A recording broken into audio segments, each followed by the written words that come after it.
We are constantly seeing unidentified crafts and strange anomalies in space, whether it be from satellite images or space mission videos. Official records, like this one captured by the Apollo 10, a strange orb of light can be seen passing through the frame at rapid speed.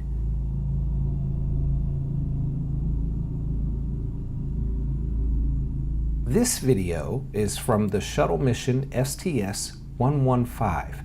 A UFO was spotted after the external tank separation from the shuttle. Here is footage from Apollo 16. We can clearly see a UFO above the moon. The photograph was taken by astronauts during the ascent from the surface of the moon in 1972, showing one of the most incredible photos of a UFO ever captured. The UFO is seen for about 4 seconds and captured on 16mm film in a total of 50 frames. NASA went on to say that the UFO could have been a floodlight that was on the Apollo 16 lander, but there are many people not convinced. This is a video of the re-entry of Gemini 4. Clearly, we see some sort of light following the craft for several moments before disappearing from view. A UFO expert claimed to have spotted a mysterious object flying near the Atlantis space shuttle in one of NASA's photos. According to the expert, the agency mistakenly labeled the strange object featured in its photo. Scott Warning of ET Database found this photo as he was browsing the galleries of the Gateway to Astronaut Photography of Earth. The site features photos taken during NASA's various missions.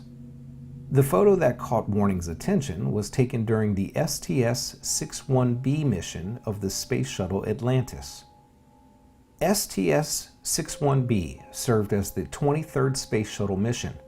It was officially launched on November 26, 1985, with the objective of deploying communication satellites in space.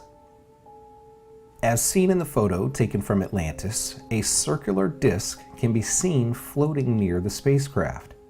Zooming in on the image would reveal that the object has a perfectly circular shape with a dome-like feature as its center. Also take notice to the ridge-like features, which are around the edge.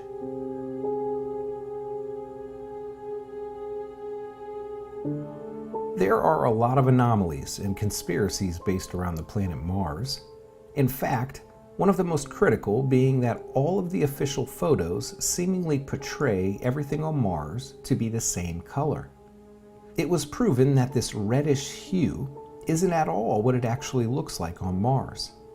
It's colored this way on purpose, perhaps to keep us from noticing the apparent signs of life in plain sight. Mars is the most Earth-like planet in our solar system, with its many similar geological features, including polar ice caps and what appear to be ancient but now dry riverbeds. But is there life on Mars? Despite the controversy surrounding Mars meteorites that some scientists think contain fossils of ancient Martian bacteria-like life forms, there is no conclusive evidence that life currently exists on Mars. Or is there?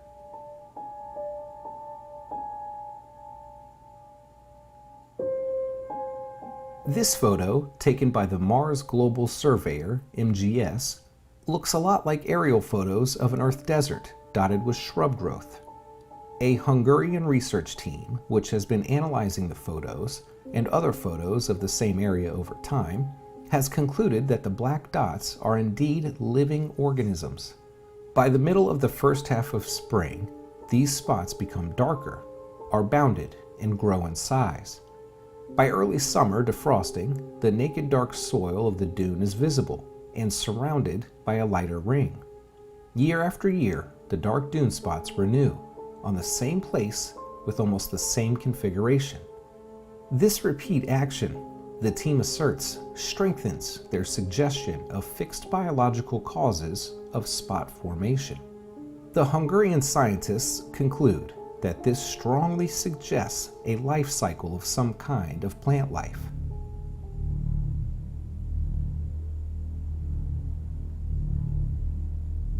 Another controversial photo, shown here, reveals much larger forms that look like spreading trees as seen from above.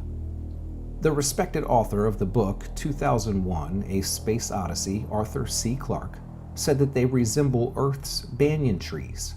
He too noted that these forms appear to change with the seasons, growing with the warmth and increased sunlight of Mars' spring season, just as vegetation would on Earth.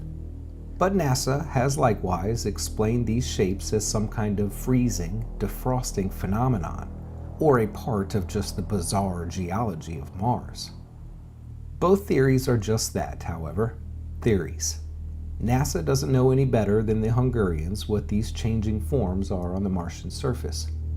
The only way to find out for certain is to direct one of NASA's Martian rovers to the area and photograph them. However, NASA doesn't agree, so the theories continue to fly.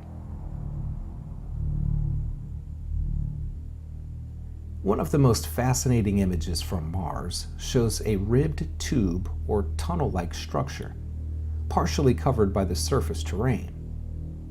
The structure appears as if it's been unearthed by some geological process. It resembles the so-called glass worms discovered in other photos, although this one lacks the transparent or translucent quality of the worms.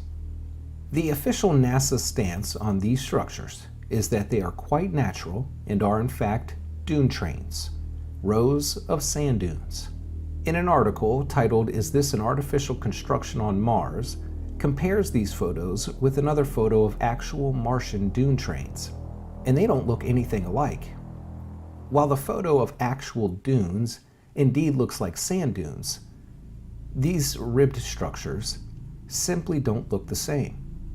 These are, without a doubt, the most fascinating objects yet photographed on the surface of Mars. They look like long, translucent tubes supported by rows of bright arches. In several tunnels, we can see what appears to be lights on inside. Jeffrey McCann and Joseph Skipper, both researchers in Martian anomalies, call this image the real smoking gun as to life on Mars.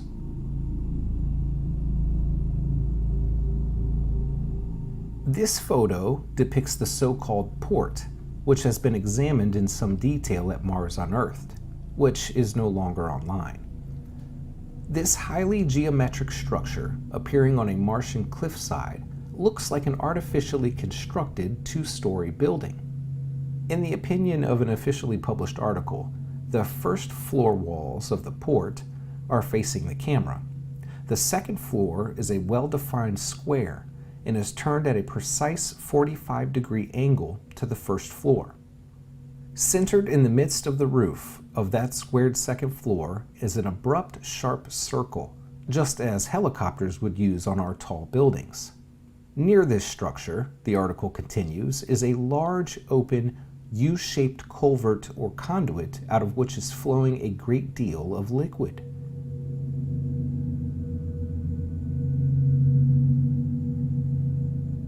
The tower seems to show a tall stack with a white tip casting a long shadow. If it is indeed a tower of some kind, it stands nearly 4 miles high, 12 times taller than the largest skyscraper on Earth.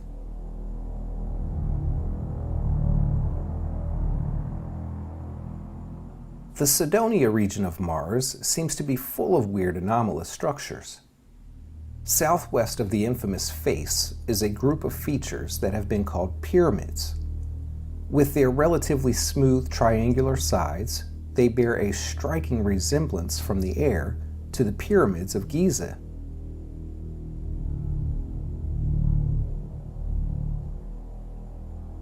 The curious formation seen here has been dubbed the Star City.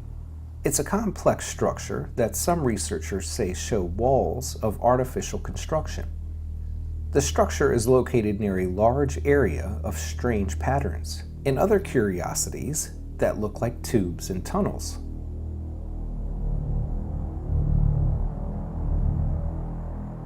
Scientists say it is highly unlikely that there is any freestanding or flowing water on Mars, and there's almost certainly no life. So we'd like to get a good explanation for this photo taken by the Mars Express orbiter. In contrast to the surrounding familiar rust-red rock, is this ribbon of blue-green, apparently water. If we were to see such a feature in an aerial photo of Earth, we would quickly assume that this is a body of water. The US orbiters typically don't reflect such colors in any other photos. In addition, numerous dry riverbeds can be seen all over Mars, seemingly validating the idea that water was once, or still is, on Mars. And even more recently, apparent lakes were also located on Mars by probe photographs.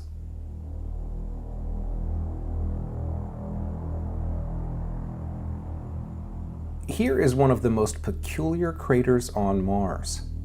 Taken by the Mars Global Surveyor, the photo clearly shows an ordinary-looking crater with something strange inside of it. Off-center is a dome-like structure, nearly perfectly spherical, that appears to have a golf ball-like texture, or that of a Buckminster Fuller construction design, like the Epcot Center at Disney World. More intriguing, this dome stands very near what looks like a system of tunnels that run through the terrain of the Martian surface.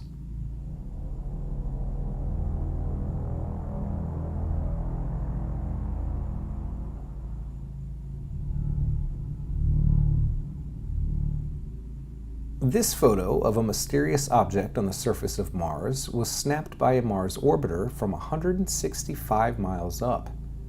It appears to show a freestanding geometric block of undetermined height. It immediately brings to mind, of course, the alien-created monolith from the film 2001: A Space Odyssey. The object seems to be standing freely on its own, erected from the soil. We can't say that this is an artificial creation, of course, but we can add it to the growing list of peculiar Martian anomalies. This photo is from one of the cameras located on the Curiosity Mars rover. It's been dubbed the Mars Rodent. From this vantage point, the only one we're offered by the rover, it does resemble a guinea pig or something similar. Here's yet another weird picture that shows what looks to be a plant, perhaps a tree, but many would say it's a cross. This picture was taken from the Curiosity on September 4th, 2016.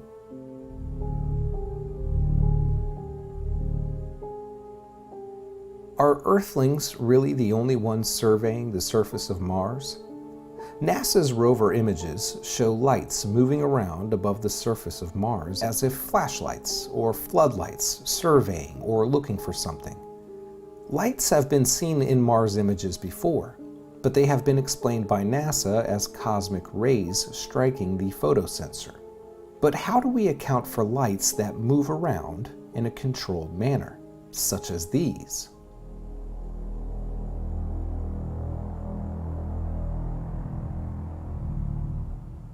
Photographed by the Curiosity rover on August 14, 2014, an object that very much looks like a bone of some sort.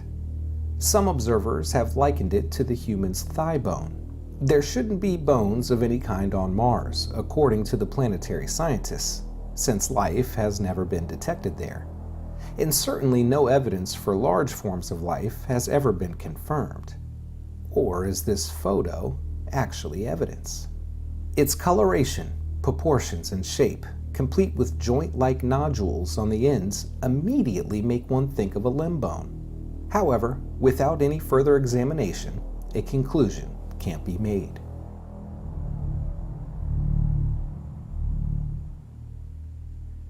We can clearly see the eyes, nose, mouth, hairline, all resembling the likes of a human head.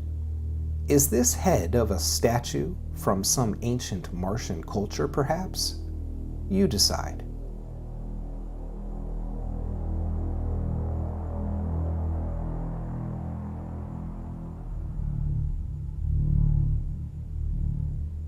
Over the years, we've seen many strange Mars pictures that have been taken by the Curiosity. Fossils, Statues, buildings, UFOs, flowing water, plants and trees. 99% of these objects turned out to be rocks. At least that's what NASA says. But this photo, taken by a NASA rover, certainly shows what appears to be a disc-shaped object embedded into the Mars surface. It has the very distinct look of a saucer-shaped UFO that appears to have crashed. Also photographed by NASA's Curiosity rover, we can clearly see what appears to be a rock or some sort of object floating on the Mars surface. Of course, NASA doesn't have any other explanation for this other than it's the shadowing from the observed angle. But if we color correct the photo to enhance the outline, we can see that the object is apparently levitating.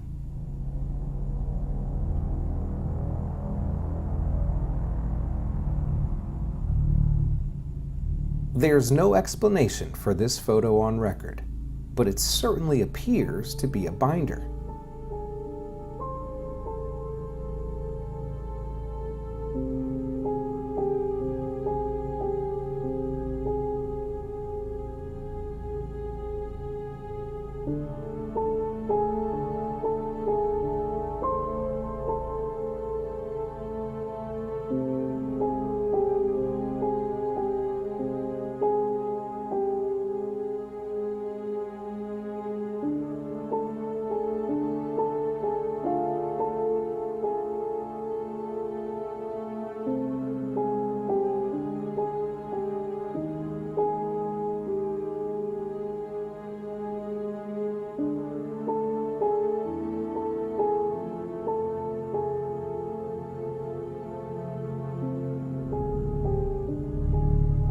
Subject of UFOs in particular has been relegated to tabloid journalism, arena of science fiction.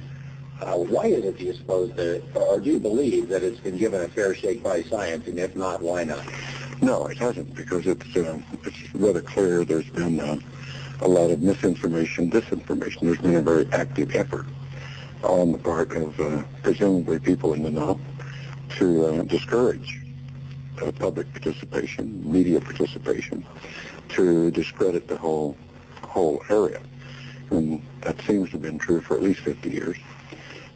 And also the very existence of an extraterrestrial presence, or an extraterrestrial existence even, went against the conventional science of 30, 40 years ago. Even when I went to the moon, almost 30 years ago now, it was the conventional wisdom, both in science and theology, that we were alone in the universe. And I don't think people really believe that anymore, but that was a conventional wisdom. And the UFO reports have been going on for at least 20 years before that, and some almost 30 years before that, and being denied and swept under the rug and covered up and filled with disinformation.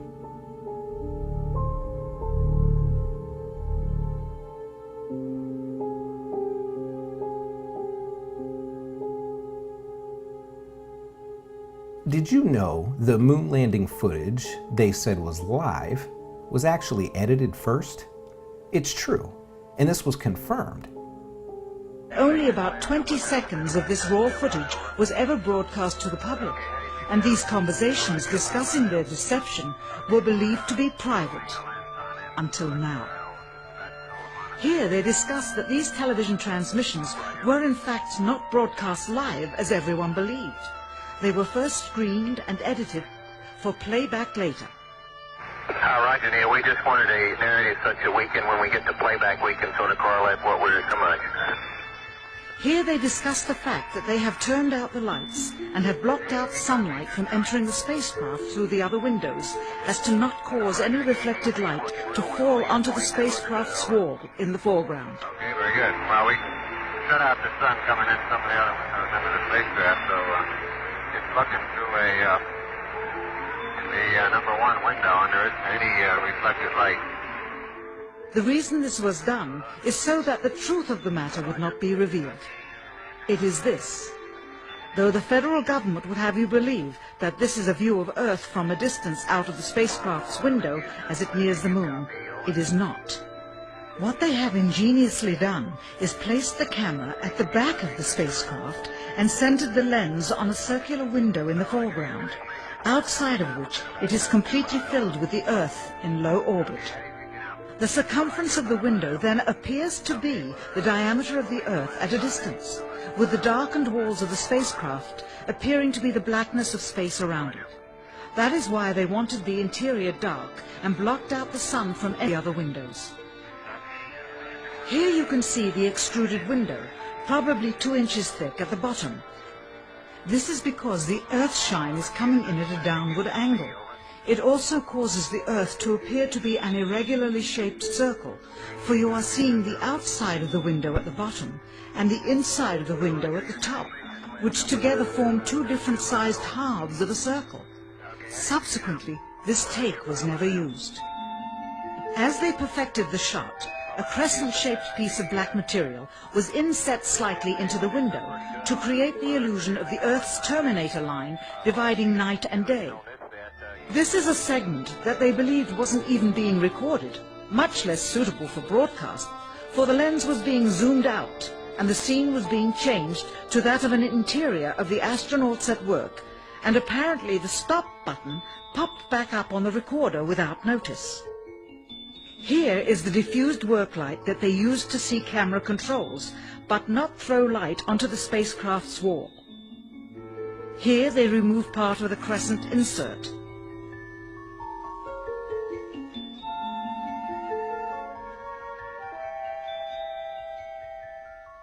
Finally, the iris is opened up to see the real location of the camera and the very bright and near Earth out the window. So why did they tell us it was a live feed when it really wasn't? I came across the records and testimony of John Lear, a former CIA pilot, retired airline captain, and son of the Learjet inventor. John Lear has flown more than 150 government test aircrafts, has won every single award granted by the Federal Aviation Administration, holds 18 world speed records, worked with 28 different aircraft operations, and is considered one of the most highly decorated individuals in aviation. This man's credentials are bar none, needless to say, and he recently started speaking out about NASA's secrets. John Lear says we have been mining on the moon for 40 years and have also sent man to Mars several times. He also said NASA has space missions that are kept from public view all of the time. Lear has a very early collection of moon pictures from NASA before they got good at photoshopping and manipulating their photos. And just so you know, you can't order photos directly from NASA, but you can from the National Space Data Center and other NASA contractors. Lear said in an Apollo 8 photo, it shows what looks like a city complete with roads and lights. In addition, he claims to have pictures of construction cranes and other signs of mining on the moon also. NASA's Lunar Orbiter, Photo 3162, shows a strip mine with buildings, says Lear. He also confirmed that photos before the 1970s were not photoshopped as they are today, and the government is specifically hiding these buildings now. John Lear believes without any doubt that the moon has a breathable atmosphere and that the gravity is 65% of what we experience on Earth. The mining of the moon is believed to be for helium-3, which is a power source that could literally power the entire world for many years, and may be powering the moon already. Lear says we went to the moon in 1962, and the famous moon landing of 1969 was just a show for the public. And this may very well be why the footage seems so suspicious. Altitude's a little high. I think it's been almost 10 years since you've been trying to do this. Pitch forward, get a really good view of the You're looking great. Coming up 9 minutes. Roger, understand. Go for landing. 3,000 feet. Peter has put a mark back there where he wants you to land. What's it look like? 5.5 down. But it's a tire and something. Forward. Is a good spot, good to know? Yeah, that is. No, command override off. Engine arm off. We're home. 413 is in. Man on the moon. Okay.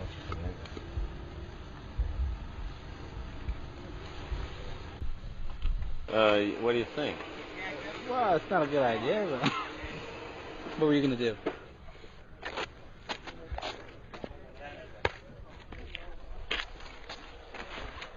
You know what I'm saying? Mm-hmm. This is this shot, right? Only then, what are you going to move around another master before you get in closer? Oh no, this sequence right here. Now I'm moving Yes. into a two-shot of you that picks it up from there, and then moving into a four-shot that comes back from there. It's as the scene progresses, we're going around. Yeah. Because I don't think you can divorce this conversation from that. I believe it just came from 5 solid minutes of this. Very important to understand you reacting the way we would react to seeing this.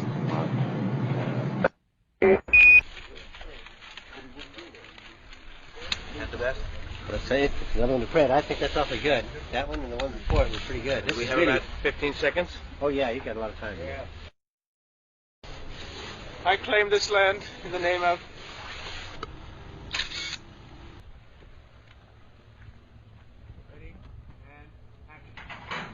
Ready? And action. Cut it? Jim? Very good. Quit that. Turn 4. He needs to go 41. off this mark. Once more, please.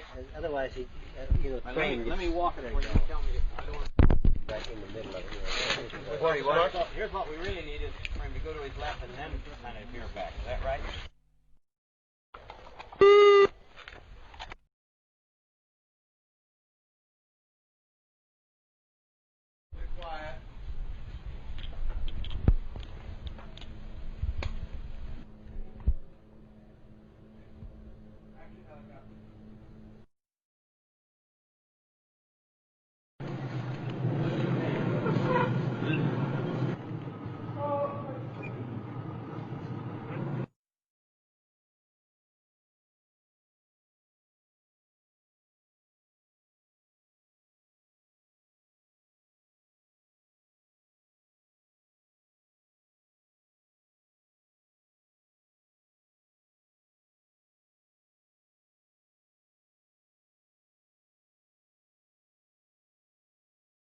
Ready? And action. Right now, Jim, that was better. Forget it. Wait a minute. Sorry. The third speak. Okay. Cut me a third.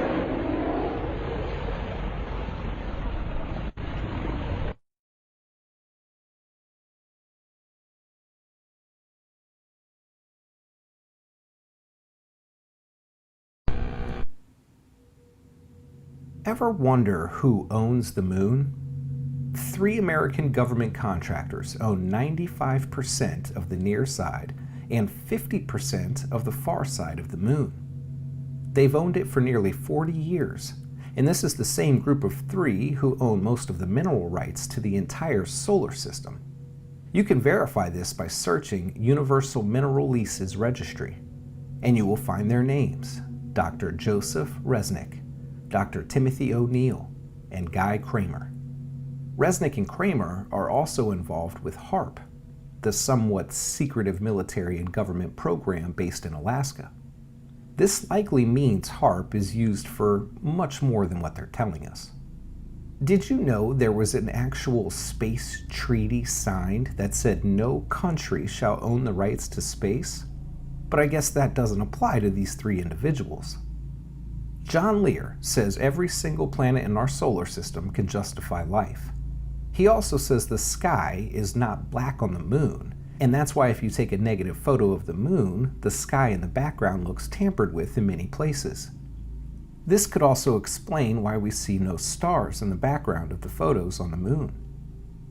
John Lear says there are 600 million people living on Mars right now, mostly underground, that look just like us. Richard C. Hoagland, a physicist with a background in astrophysics, also confirms there are buildings on the moon. He says most of the buildings are from ancient civilizations, but some are also new. He also believes that we're mining the moon. Both Hoagland and Lear believe the moon is not a natural source, meaning it was towed into place and placed into orbit. They both also believe the Earth was around before the moon. Hoagland said specifically that earthquakes on the moon ring like a bell, proving it's artificial or hollow. Both Hoagland and Lear also confirm a very visible tower in numerous photos on the moon. This tower is estimated to be 6 to 7 miles high and points directly at Earth at all times. Some call this tower the Soul Catcher. And there's another huge tower on the far side of the moon, known as the Tower of Babel. This footage was captured by a Soviet moon probe in 1965, clearly identifying an extremely large tower of some kind. One of the photographs that have surprised most people was taken of the surface of the moon and made available when Google launched software allowing users to search the moon and explore it. It was not long before some people said they had seen a large figure walking on the moon's surface.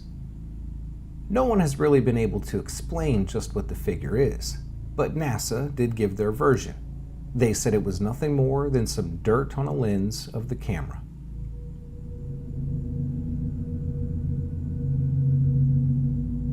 NASA says the ice volcano, named Lonely Mountain, located on the dwarf planet Ceres, is nothing that humanity has ever seen before.